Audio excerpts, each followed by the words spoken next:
আসসালামু আলাইকুম। আমরা গেছিলাম বৈশাখী মেলায়।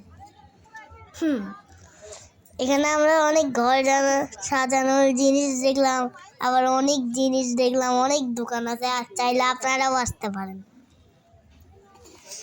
আমরা অনেক মেলায় গেছিলাম, আর এখানে অনেক গাড়ির দোকান ছিল, খেলনার দোকান ছিল, আর এর মধ্যে আমি একটা খেলনা কিনেছি, সেটা আমার খুব পছন্দের খেলনা।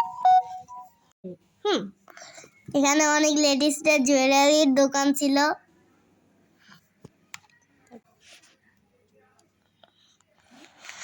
এখানে অনেক মাটির জিনিসপত্র ছিল, এখানে পাখাও ছিল, পুতুলও ছিল, খুব সুন্দর সুন্দর পুতুল, অনেক ওয়াও ওয়াও ওয়াও।